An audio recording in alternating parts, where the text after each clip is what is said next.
আমি এটা কথা জানো যে যেনেকৈ যি নকৰক কিয় আমি সেই সকল ব্যক্তিৰ ঘৰত এদিন নহয় এদিন আমি উপস্থিত হমেই, কাৰণ আমি অসমত এই ধৰণৰ টকা পইচাৰ খেলা আমি শেষ কৰিব খুজিছো।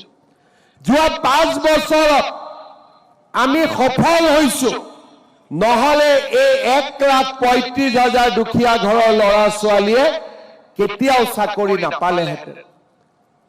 আজি আমাৰ কাৰণে এটা আনন্দৰ দিন, স্মৰণীয় দিন।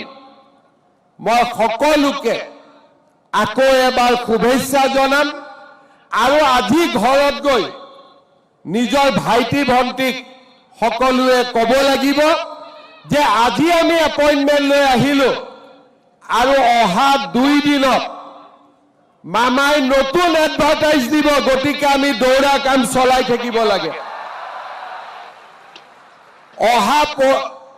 আজি গ'ল, কালি গ'ল, পৰহি দিনাখন আমি আকৌ 5,000 পোষ্টৰ আমি এডভাৰটাইজ মুকলি কৰি দিম। তাৰ মানে অসমত নিযুক্তি চলিয়ে থাকিব। আজি আমি পালো, ঘৰত গৈয়ে ভাইটিক কম যে আজিৰ পৰা তই দৌৰিব আৰম্ভ কৰ, কাৰণ এডভাৰটাইজ আৰম্ভ হৈ গ'লেই।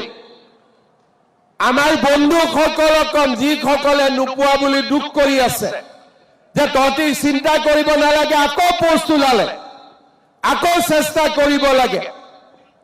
আৰু অহাবাৰ ইলেকশ্যনৰ পিছতো 1 লাখ গৈ 2 লাখ পাই যাবগৈ, আৰু কিমান আগুৱাই যাবতো চিন্তাই নাই। আমাৰ সুবিধা ওলাইয়ে থাকিব, আৰু তাৰ কাৰণে আমি সকলোৱে পৰিশ্ৰম কৰি